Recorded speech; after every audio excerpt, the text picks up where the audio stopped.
besoin de vitamines, le printemps nous illumine, car nous avons le bonheur d'avoir trouvé le sauveur. Oui, la vie va être joyeuse, insouciante et harmonieuse, nous avons de nouveaux jours, nous voilà tous heureux.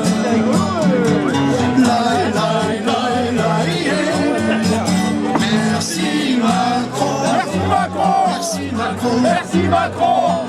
Quel plaisir d'avoir voté pour nous, on est heureux comme des fous. Merci Macron, merci Macron, merci Macron, merci Macron. Emmanuel Macron poursuit la même politique.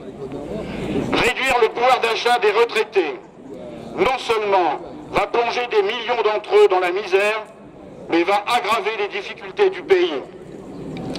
Selon le Crédoc, les seniors assurent en France 53% des dépenses de consommation, 57% de celles de santé, 64% sur les questions d'assurance, 51% des biens de services, et ils contribuent à 50% en achat d'équipements du foyer, etc.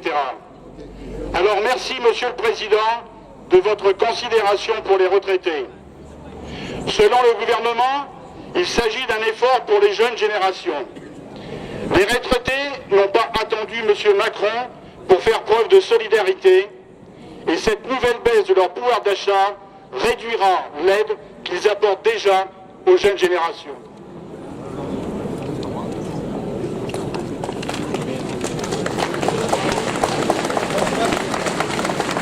Cette nouvelle baisse des pensions s'ajoute à une liste déjà longue de diminution du pouvoir d'achat des retraités. La CASA, moins 0,3%. La suppression de la demi-part pour les veuves et veufs. La fiscalisation de la majoration familiale et le blocage des pensions pendant 4 ans. Et comme si ça ne suffisait pas, les pensions pour 2018, ce sera à nouveau gelé et les complémentaires bloqués. Le 1er janvier a vu apparaître les augmentations des complémentaires santé. L'augmentation du gaz qui prend plus 6,9%. Augmentation du forfait hospitalier qui passe à 20 €. Augmentation des taxes sur les carburants, etc. D'autres choix budgétaires sont possibles. La suppression de l'ISF, impôt sur la fortune, pour les patrimoines boursiers et la mise en place d'une taxation plafonnée seulement à 30% pour l'imposition des dividendes, représente à elle seule 4,5 milliards de cadeaux faits aux plus fortunés. Ensuite, le gouvernement met en avant le déficit budgétaire qu'il provoque lui-même avec de telles pertes fiscales pour imposer la rigueur et l'austérité au reste de la population. C'est dans ce cadre qu'intervient l'augmentation de la CSG.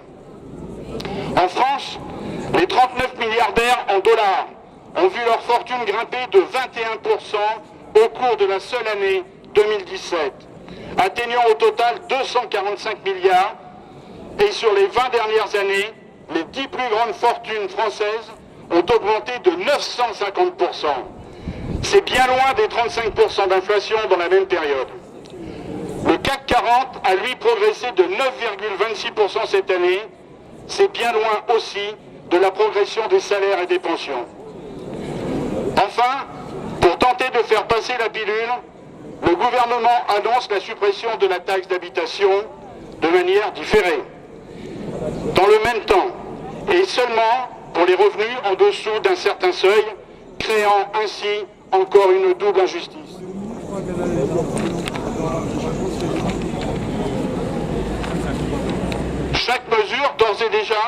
Chacun mesure d'ores et déjà que cette perte de ressources pour les collectivités territoriales entraînera naturellement une diminution des services à la population qui va frapper en priorité les personnes âgées et qui pourra être ainsi, ici ou là, remplacée par un autre impôt ou un autre prélèvement. C'est ce qu'on appelle de la poudre de perlimpinpin. Les retraités ne sont pas des privilégiés. C'est non à la CSG, non à la baisse des pensions, augmentation générale des salaires et des pensions, non à la suppression et à la baisse des cotisations sociales qui vont ruiner la sécurité sociale. L'augmentation immédiate des retraites, c'est notre revendication. Mais nous avons aussi un autre chapitre. C'est le besoin de services publics avec au centre de nos revendications les EHPAD, pour exiger le meilleur pour les personnes, les personnels et les résidents. Les retraités sont concernés par cette bataille. De nombreux retraités vivent chez eux, et tant mieux. Mais toutes et tous savent qu'ils peuvent avoir recours à un hébergement en EHPAD. Or, les conditions d'hébergement dans la plupart des EHPAD sont aujourd'hui déplorables.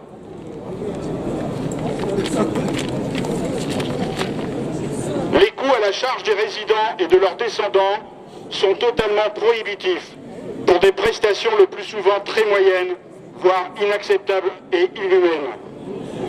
Les résidents, les familles, les retraités sont en droit d'exiger à domicile, comme en établissement, que se mettent en place des accueils et accompagnements personnalisés et de qualité.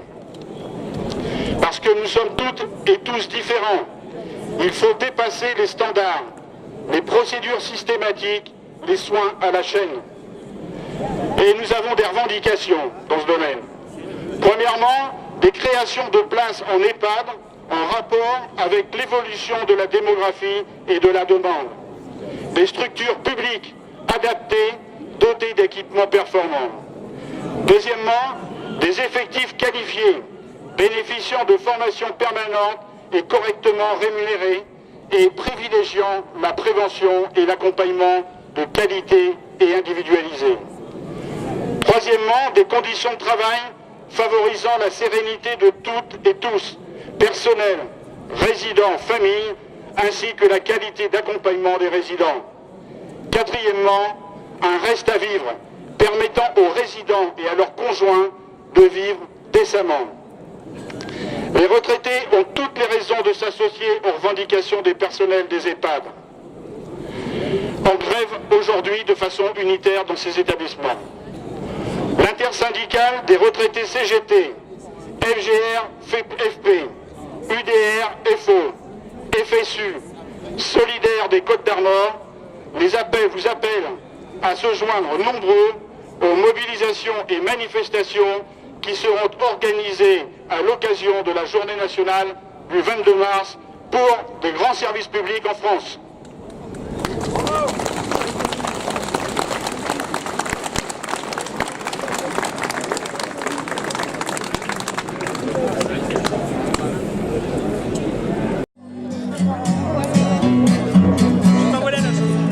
Plus besoin de vitamines, le printemps nous illumine, car nous avons le bonheur d'avoir trouvé le sauveur. Oui, la vie va être joyeuse, insouciante et harmonieuse, nous avons de nouveaux jours, nous voilà tous heureux.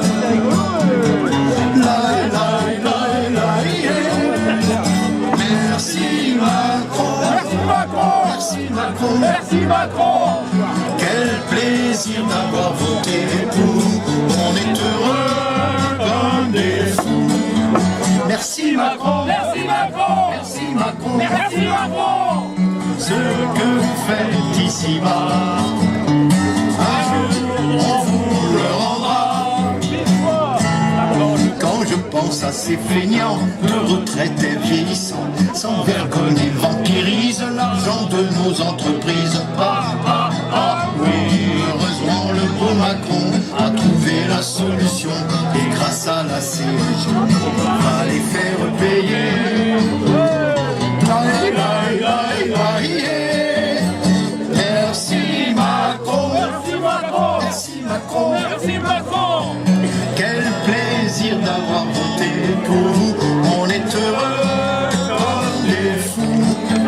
Merci Macron, merci Macron, merci Macron, merci Macron. Ce que vous faites ici-bas, un jour on vous le rendra. Trop de protection sociale nuit à la cause patronale. Les actionnaires, les banquiers doivent à tout prix prospérer.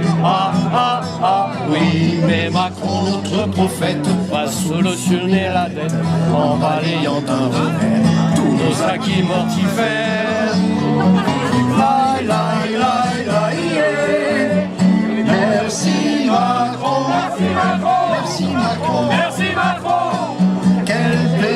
d'avoir voté pour vous.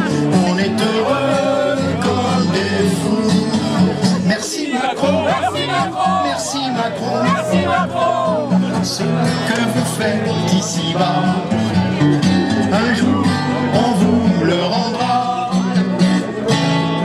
Il faut dire à sa décharge qu'il n'a pas beaucoup de marge. Il doit seulement appliquer servilement les OP. Le pouvoir est à Bruxelles pour une Europe plus belle. Les Grecs, eux, l'ont bien compris et ils en payent le prix.